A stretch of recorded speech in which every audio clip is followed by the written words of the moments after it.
Hello everyone, how are you all? Welcome to our education platform in Mathematical Methods Part 13. Mathematical Methods च्या 13व्या भागात तुम्हा सर्व विद्यार्थी मित्रमैत्रिणींचं पुन्हा एकदा स्वागत करते. तुमच्या कॉमेंट पाहून असं जाणवतंय की तुम्ही अभ्यास करत आहात, अभ्यासामध्ये तुमचा इंटरेस्ट आहे की जो मला दिसत आहे तुम्ही विचारलेल्या प्रश्नांवरून.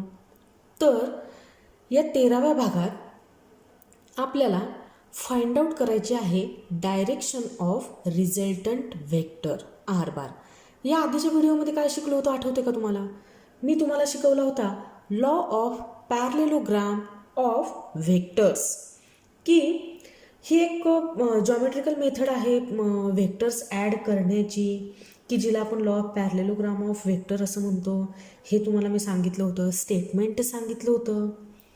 If two vectors of the same type originating from the same point, originating from the same points म्हणजे काय असेल तर tails at the same point are represented in magnitude and direction by two adjacent sides of a parallelogram. Their resultant vector is given in magnitude and direction by the diagonal of the parallelogram starting from the same point. आपण असं म्हणत होतो की काय आहेत तर दोन vectors आहेत ओ ए आणि ओ बी, की ज्यांची ओरिजिन सेम आहे, ज्यांची सुरुवात सेम आहे. ओरिजिन सेम आहे की ज्यांचा स्टार्टिंग पॉईंट म्हणजे त्या व्हेक्टरची टेल कुठे असणार आहे, इथं असे ओ ए व्हेक्टर आहे की ज्याला आपण पी बार असं म्हणतोय, आणि इथं आहे O B vector O B की ज्याला आपण रिप्रेझेंट करत असताना क्यूने रिप्रेझेंट केला, क्यू बार असं मी लिहिते. तर त्यांचा हा ओ पॉईंट म्हणजे काय आहे तर स्टार्टिंग पॉईंट आहे, की जिथून ते त्यांची सुरुवात झाली, की हा त्यांचा इनिशियल पॉईंट आहे की ज्याला आपण टेल म्हणतो. मग टेल तर एकत्रित दिसते.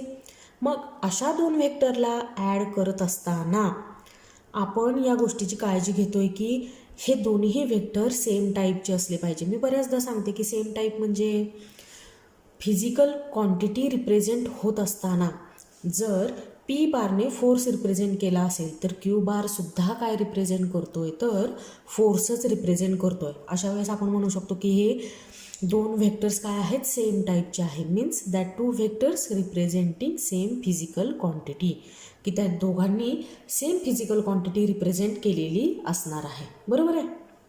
मग आता ह्या दोघांची ॲडिशन म्हणजे काय असणार आहे तर आपण शिफ्टिंग केलं होतं. आपण ओ एला असाच पॅरलली शिफ्ट केला, म्हणजे हा ओ ए व्हेक्टर असेल तर मी त्याला असा शिफ्ट करून घेऊन गेले वरच्या बाजूला. मग तो इथं आला. हा या ओबीचं शिफ्टिंगसुद्धा तसंच केलं आपण. हा ओबीला आपण शिफ्ट केला, इकडं आणला. पॅरलली शिफ्ट करायचं, लक्षात ठेवायचं पॅरलली. मग हा ओबी इथं आला. ठीक आहे.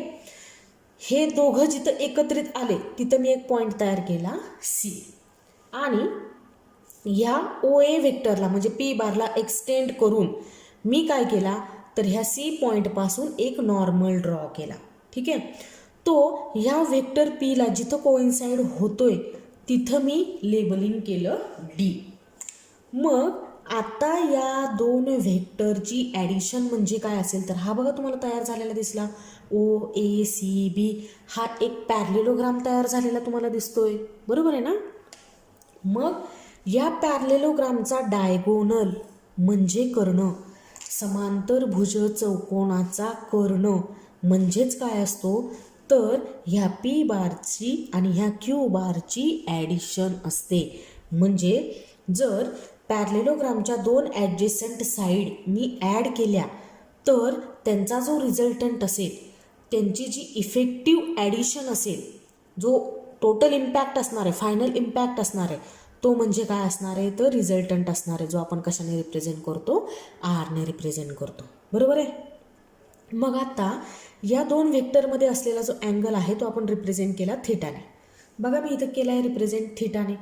आणि रिझल्टंटमध्ये आणि ह्या पहिल्या व्हेक्टरमध्ये म्हणजे पी बारमध्ये जो अँगल आहे तो आपण रिप्रेझेंट करतोय अल्फाने, अँगल अल्फा. ठीक आहे. इथं DAC मध्ये जो अँगल आहे तो सुद्धा काय आहे तर थीटा आहे. ह्याचं एक्सप्लेनेशन मी तुम्हाला मागच्या व्हिडिओमध्ये 12 नंबरच्या व्हिडिओमध्ये तुम्हाला दिलेला आहे की हा जर थीटा आहे दोन व्हेक्टरमधला तर मी याला सुद्धा का थीटा म्हणू शकते. तर हा ओबीच काय झालेला आहे शिफ्ट झालेला आहे पॅरलली की जो AC सारखा ॲपियर होतोय. बरोबर आहे ना. मग दोन व्हेक्टरमधला अँगल जर इथं थीटा असेल तर तो इथं सुद्धा काय असणार आहे थीटाच असणार आहे. बरोबर आहे. म्हणून DAC किंवा CAD मधला जो अँगल आहे तो आहे थीटा. त्यानंतर आपण बरंचसं काम केलं आणि आपण रिझल्टंट व्हेक्टरची मॅग्निट्यूड फाइंड आउट केली. बरोबर आहे ना. मागच्या व्हिडिओमध्ये रिझल्टंट व्हेक्टरची मॅग्निट्यूड R=, आठवते का फॉर्म्युला तुम्हाला. आपल्याला प्रॅक्टिकलमध्ये हे करून बघायचं आहे. Law of parallelogram of vectors आपण प्रूव्ह करतो 11वीच्या एका प्रॅक्टिकलमध्ये. R= मॅग्निट्यूड लिहितोय आपण P² + Q² + 2PQ cos of theta असा फॉर्म्युला आपण ऑब्टेन केला. आणि आजच्या या व्हिडिओमध्ये आपल्याला काय ऑब्टेन करायचं आहे तर ह्या रिझल्टंटची डायरेक्शन ऑब्टेन करायची आहे. मी याची डायरेक्शन सांगत असताना तुम्हाला हा अँगल आठवावा म्हणून मी ह्या डायग्रॅमचं एक्सप्लेनेशन तुम्हाला पुन्हा दिलं. ठीक आहे. मग आता डायरेक्शन फाइंड आउट करण्याचं काम करूया. इथं बघा तुमच्या लक्षात येतं आहे की रिझल्टंट व्हेक्टरने डायग्रॅममध्ये पाहिलं तर तुमच्या लक्षात येईल की this resultant vector makes an angle alpha with first vector that is vector P⁻. बरोबर या रिझल्टंट व्हेक्टरने केलेला अँगल काय आहे तर अल्फा आहे. बरोबर आहे. मग आता जर मी एक ट्रँगल कन्सिडर केला तर COD किंवा DOC. बघा इन ट्रँगल COD किंवा DOC काय होईल तर इथं तुम्हाला एक अँगल दिसतोय. ह्याच्यामध्ये बघा CO आणि D मध्ये अँगल किती तयार झाला आहे तर अल्फा तयार झाला आहे. या अल्फाचा बघायचा tan of alpha. Tan alpha बघायचा. ठीक आहे. मग आता साईन म्हणजे तुम्हाला माहीत आहे. साईन अल्फा मी कसा बघितला असता तर opposite side divide by diagonal. Cos of alpha मी कसा बघितला असता adjacent side divide by diagonal. आणि म्हणून टॅन अल्फा तुम्हाला माहीत आहे opposite side divide by adjacent side. बरोबर आहे ना. Opposite side divide by adjacent side म्हणजे काय असतो तर टॅन अल्फा असतो. आणि टॅन अल्फा म्हणजे काय असतो तर sine of alpha upon cos alpha. कळतंय तुम्हाला का सांगू अजून हे पण. बघा साईन अल्फा म्हणजे काय असतो अपोजिट साईड असं लिहिते. हां opposite side divide by diagonal. डायगोनलसाठी D लिहूया. आणि कॉस अल्फा काय असतो adjacent side divide by diagonal. मग टॅन अल्फा तुम्हाला माहीत आहे sine alpha upon cos alpha. म्हणजे जर मी इथं असं लिहिलं तर opposite side tan alpha = opposite side divide by diagonal divide by adjacent side divide by diagonal. ठीक आहे. मग आता हेच कॅल्क्युलेशन करत असताना मी कसं करील बरं. बघा tan alpha = opposite side divide by diagonal. Opposite side divide by diagonal multiplied by adjacent side divide by diagonal. पण मल्टिप्लिकेशनमध्ये हे काय होऊन जाईल तर उलटं होऊन जाईल. डिनॉमिनेटर न्यूमरेटरला जाईल आणि न्यूमरेटर डिनॉमिनेटरला येईल. म्हणजे हे मी कसं लिहू शकते ही टर्म मी कशी लिहू शकेल माहिती आहे diagonal divide by adjacent side. मग डायगोनल डायगोनल कॅन्सल होऊन जाईल आणि शिल्लक काय राहील बरं opposite side tan alpha = opposite side divide by adjacent side. बरोबर ना. मग आता याचा टॅन अल्फा बघत असताना तुम्हाला फक्त काय बघायचं अपोजिट साईड. म्हणजे कोण दिसतंय बरं AC. हो की नाही. हा जो AC आहे तो ह्या ओ सी एचा पार्ट आहे. आपण जो ट्रायंगल कन्सिडर केला आहे तो मात्र ओ सी डी आहे. बरोबर आहे. म्हणजे तुम्ही जी अपोजिट साईड घेणार आहात ती काय असेल तर सी डी असेल. कारण ट्रायंगल कोणता आहे आपला? सी ओ डी किंवा डी ओ सी. कळत आहे? मग मी घेतलं डी सी. अपोजिट साईड मी काय घेतली तर डी सी घेतली. ठीक आहे. इथं लिहिते मी आता. टॅन अल्फा म्हणजे काय असणार आहे? Opposite side. आणि अपोजिट साईड म्हणजे काय असणार आहे? D C divide by adjacent side. काय असेल बरं ॲडजेसंट साईड? ह्या सी ओ डीमध्ये ही असेल ॲडजेसंट साईड. इथून इथंपर्यंत. बरोबर आहे. मग इथून इथंपर्यंत तर दोन भाग दिसतात आहे मला. एक आहे ओ ए आणि दुसरा आहे ए डी. ह्या दोघांची ॲडिशन केली तरच मला ओ पासून डी पर्यंतचं हे डिस्टन्स मिळेल. ठीक आहे. मग मी तसं लिहिते ओ डी. आणि ओ डी म्हणजे काय तुम्हाला माहिती आहे. ओ डी आपण कसा लिहिणार? Tan alpha is equal to D C divide by O D म्हणजे काय असेल? O A plus A D. बरोबर ना. Tan alpha equal to D C. हा जो डी सी आहे तो डी सी आणि हा जो ए डी आहे तो, अशा दोन्हीही व्हॅल्यूज आपण मागच्या व्हिडिओमध्ये फाइंड आउट केल्या होत्या आणि तुम्हाला म्हटलं होतं की महत्त्वाच्या आहेत, लक्षात ठेवायच्या म्हणून. इथं मी लिहून ठेवल्या होत्या त्या. आठवते का तुम्हाला? मी असं लिहिलं होतं D C equal to Q sine theta. आता त्या कशा काढल्या हे नको पुन्हा सांगत बसायला, कारण रिझल्टंट व्हेक्टरची मॅग्निट्यूड फाइंड आउट करत असताना आपल्याला त्या हव्या होत्या, आपण त्या फाइंड आउट केल्या होत्या. पण आता डायरेक्शन फाइंड आउट करण्यासाठी सुद्धा आपल्याला त्या लागत आहेत. मग अशा वेळेस आपण त्या डोक्यात ठेवायच्या. मग आता बघा ए डीची व्हॅल्यू काय होती बरं? A D equal to Q cos theta. ठीक आहे. मग आता मी ह्या व्हॅल्यू सबस्टिट्यूट करते. डी सी म्हणजे काय होता? Q sine theta. ओ एची व्हॅल्यू मला माहिती आहे. ओ ए हा एक व्हेक्टर आहे पी बार, की ज्याची मॅग्निट्यूड जर मला इथं लिहावी लागेल तर मी फक्त लिहील पी बार, मी लिहिणार नाही. बरोबर आहे. म्हणजे आता ओ ए सपोज जर फोर्स असेल तर त्याची डायरेक्शन मला इथं नाही ना लिहिता येणार. मला इथं या इक्वेशनमध्ये, या फॉर्म्युल्यामध्ये मला काय लिहावं लागेल तर त्या फोर्सची मॅग्निट्यूड लिहावी लागेल. मग मी लिहील सपोज फोर्स 2 न्यूटनचा असेल तर मी ह्याची मॅग्निट्यूड इथं लिहील पी. म्हणजे किती लिहील तर 2 न्यूटन. म्हणजे मी इथं लिहील 2 लिहील मी इथं. बरोबर ना.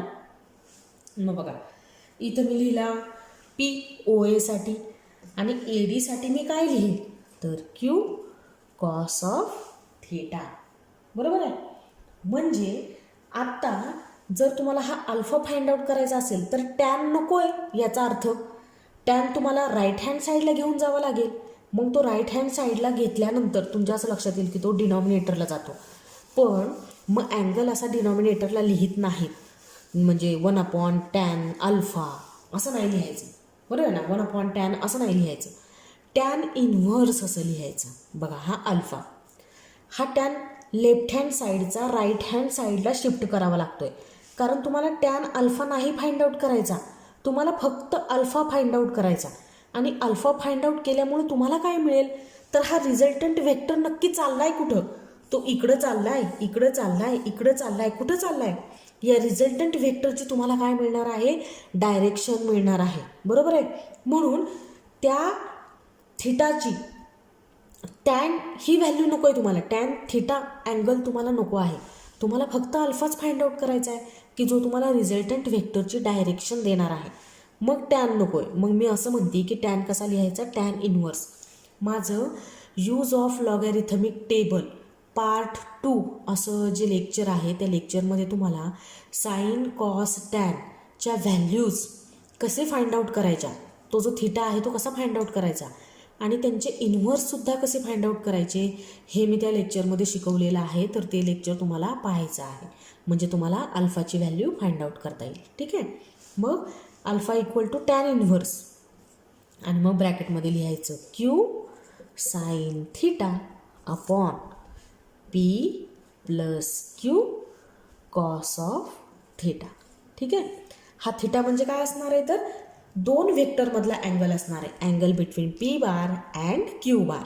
आणि त्याची साइन थिटा ही व्हॅल्यू घ्यायची, त्याच अँगलची कॉस थिटा ही व्हॅल्यू घ्यायची. क्यूची मॅग्नेट्यूड तुम्हाला माहीत असणार आहे, पीची मॅग्नेट्यूड तुम्हाला माहीत असणार आहे. आणि हे सगळं सबस्टिट्यूशन करून तुम्हाला एक नंबर मिळेल. त्या नंबरचा तुम्ही काय शोधायचा तर टॅन इनव्हर्स शोधायचा. सपोज तुम्हाला असं मिळालं की हा मिळाला 60 मिळाला. ठीक आहे. मग ह्या 60चा तुम्ही काय बघायचा टॅन इनव्हर्स बघायचा. आणि ही टॅन इनव्हर्स 60ची व्हॅल्यू म्हणजे तुमचा काय असेल तर अल्फा असेल. आणि ज्यावेळेस तुम्ही अल्फा फाइंड आउट कराल त्यावेळेस तुम्ही रिझल्टंट व्हेक्टर आर बारची काय फाइंड आउट केलेली असेल बरं तर डायरेक्शन फाइंड आउट केलेली असेल. ठीक आहे. मग आता डायरेक्शन कशी फाइंड आउट करायची हे तर तुम्हाला कळलं, अगदी सिम्पल होतं ते. आता आपण काय करूयात स्पेशल केसेस कन्सिडर करूयात. ठीक आहे. की ज्यामध्ये तुम्ही फोकस करा कशावर तर या व्हेक्टरवर ओ ए या व्हेक्टरवरती आणि ह्या ओ बी व्हेक्टरवरती. कारण ह्या दोघांमधला जो अँगल आहे ना त्याचा विचार आपण त्या स्पेशल केसेसमध्ये करतोय. आलं का तुमच्या लक्षात. मी म्हणते की ह्यांचा विचार करू नका की ज्यावेळेस आपल्याला स्पेशल केसेस डिस्कस करायचे आहेत. नेहमी थोडीच ना असं राहील की ह्या दोघांमधला अँगल थिटा आहे. जर हा थिटा अँगल मी म्हणते की दोन व्हेक्टरमधला आहे, ओ ए मधला आहे आणि ओ बी मधला आहे, तर असं असेल ना की हा अँगल चेंज होत असेल. काही वेळेस तो इतका असेल, इतका असेल, काही वेळेस तो इतका असेल. म्हणजे तो कमीसुद्धा होऊ शकतो किंवा तो काय होऊ शकतो तर वाढवू शकतो. मग अशा वेगवेगळ्या थिटासाठी पहिल्या आणि दुसऱ्या व्हेक्टरमधल्या वेगवेगळ्या अँगलसाठी आपण काय करूयात स्पेशल केसेस डिस्कस करूयात. ठीक आहे. आले लक्षात आपण कुठे चाललो आहे ते. आता पहिली स्पेशल केस आपण डिस्कस करूया. जर पहिला व्हेक्टर आणि दुसरा व्हेक्टर एकमेकांना परपेंडिक्युलर असतील म्हणजे त्यांच्यामधला अँगल किती असेल तर 90 डिग्री असेल.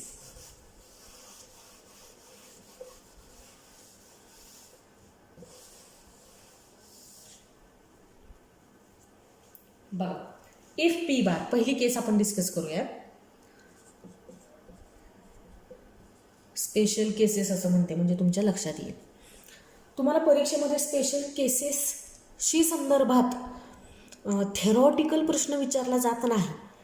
मग आता ह्या स्पेशल केसेस तुम्हाला मदत कुठं करतील किंवा मी का तुम्हाला शिकवते ते तर एखादं एक्झाम्पल सॉल्व करत असताना ज्या वेळेस तुम्हाला दोन व्हेक्टरमधला अँगल दिलेला असेल आणि तुम्हाला सांगितलं असेल की रिझल्टंटची मॅग्निट्यूड फाइंड आउट करा किंवा त्या रिझल्टंटची डायरेक्शन फाइंड आउट करा, त्यावेळेस तुम्हाला कदाचित ह्या केसेस आणि त्यातून ऑब्टेन होणारे जे फॉर्म्युले आहेत ते मदत करतील. ठीक आहे.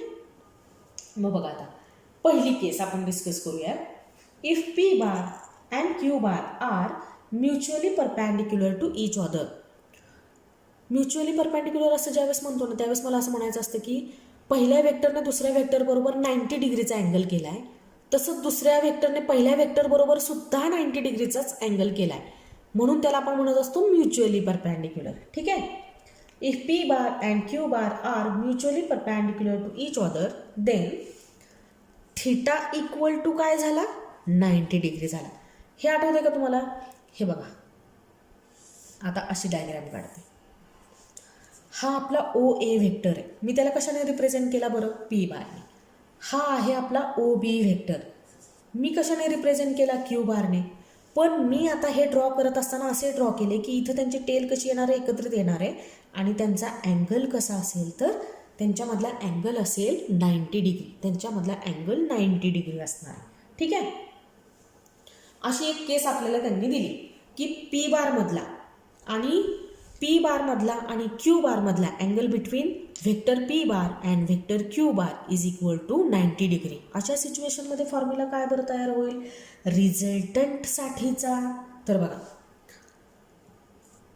कॉस 90 डिग्री किती असतो कॉस 90 0 असतो. बरोबर आहे. कारण कॉस 0 काय असणार आहे 1 असणार आहे. आणि बरं कॉस 90 0 असणार. कॉस 0 किती असेल तर 1 असेल. मग बघा बरं रिझल्टंट फाइंड आउट करतोय आपण R equal to under root original formula मी इथं लिहिते P square plus Q square plus 2pq cos of theta. इथं थिटा म्हणजे ह्या दोन व्हेक्टरमधला अँगल आहे की जो इथं तुम्हाला किती दिसतोय तर 90 डिग्री दिसतोय. ही पीची मॅग्नेट्यूड आहे आणि ही क्यूची मॅग्नेट्यूड आहे की ज्यांचा आपण काय करतोय स्क्वेअर करतोय बरोबर ना. आणि इथं थिटाची मॅग्नेट्यूड आपण काय करतोय सबस्टिट्यूट करतोय की जी इथं 90 डिग्री आहे. मग आता मॅग्नेट्यूड फाइंड आउट करण्यासाठी जो फॉर्म्युला मी वापरलेला आहे त्याच्यामध्ये आपण ही थिटाची 90 डिग्री व्हॅल्यू सबस्टिट्यूट करूयात. म्हणजे कॉसची 90 डिग्री व्हॅल्यू सबस्टिट्यूट करूयात. कॉस 90 काय असतो 0 म्हणजे ही टर्म झाली 0. कॉस 90 0 म्हणजे हा कॉस थिटा काय झाला 0. आणि 0ने आपण क्यूला मल्टिप्लाय करतोय पीला मल्टिप्लाय करतोय 2ला मल्टिप्लाय करतोय. शून्याने कोणत्याही संख्येला गुणलं तर उत्तर आपलं किती येणार आहे 0 येणार आहे. म्हणजे ही सगळी टर्म काय होऊन जाणार आहे 0 होऊन जाणार आहे. म्हणून रिझल्टंटसाठीचा फॉर्म्युला असा तयार होईल P square plus Q square. कळलं तुम्हाला. म्हणजे ज्यावेळेस दोन व्हेक्टरमधला अँगल 90 डिग्री दिला असेल किंवा अशी सिच्युएशन तयार झालेली असेल की two vectors are mutually perpendicular to each other त्यावेळेस रिझल्टंट फाइंड आउट करण्यासाठी तुम्हाला हा अखंड फॉर्म्युला लिहिण्याची गरजच नाही. तुम्ही काय फॉर्म्युला लिहाल R equal to under root P square plus Q square. ठीक आहे. म्हणून आपण काय करतोय तर स्पेशल केसेस स्टडी करतोय. आता ही झाली मॅग्नेट्यूड. आता डायरेक्शनचं काय करणार बरं. डायरेक्शनसाठीचा फॉर्म्युला आपण लिहिला आहे टॅन अल्फासाठीचा आठवा tan alpha equal to Q sine theta upon P plus Q cos theta. ठीक आहे. थीटा हा थीटा ही बघा पी क्यू क्यू ही ह्या दोन्ही व्हेक्टरची काय आहेत तर मॅग्नेट्यूड आहे. मी म्हटलं की फोर्स होता. हे दोन्ही व्हेक्टर फोर्स ही फिजिकल क्वांटिटी रिप्रेझेंट करत आहे. मग हा सपोज पी बार असेल 2 न्यूटन आणि हा क्यू बार असेल सपोज अगेन 2 न्यूटन. तर इथं 2 + 2 असं आपल्याला त्यांच्या मॅग्नेट्यूड्स लिहावे लागतील. आणि थिटा म्हणजे ह्या दोघांमधला काय असणार आहे अँगल असणार आहे की जो इथं पुन्हा तुम्हाला काय दिसतोय तर 90 डिग्री दिसतोय. ठीक आहे. मग इथं बघा tan alpha equal to Q into sine काय ठेवला आपण 90 degree divide by sine 90. Sine 90 किती असतो तुम्हाला माहिती आहे 1 आणि साईन 0 किती असतो 0. मग बघा मी साईन 90 ठेवलं कारण दोन्ही व्हेक्टरमध्ये जो अँगल आहे तो आहे 90 डिग्री. इथं पी प्लस क्यू कॉस कॉसची व्हॅल्यूसुद्धा किती झाली तर 90. मग आता काय होईल बरं tan alpha equal to Q into sine 90 किती झाला 1 म्हणजे क्यू मल्टिप्लाइड बाय 1 काय राहील क्यूच राहील डिवाइड बाय पी प्लस हा क्यू इंटू कॉस 90. कॉस 90 काय होऊन जाईल 0 होऊन जाईल. कॉस 90 0 झाला. 0ने क्यूला मल्टिप्लाय केलं तर काय झाला 0 झाला.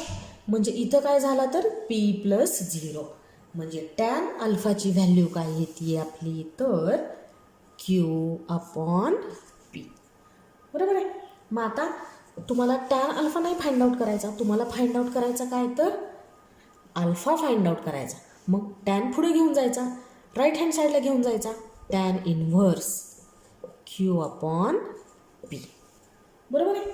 म्हणजे ज्यावेळेस दोन व्हेक्टर एकमेकांना परपॅन्डिक्युलर असतील दोन व्हेक्टरमधला अँगल 90 डिग्री असेल त्यावेळेस रिझल्टंट व्हेक्टरची मॅग्निट्यूड आणि रिझल्टंट व्हेक्टरची डायरेक्शन फाइंड आउट करण्यासाठीचा फॉर्म्युला आज आपण ह्या लेक्चरमध्ये शिकलो. ठीक आहे.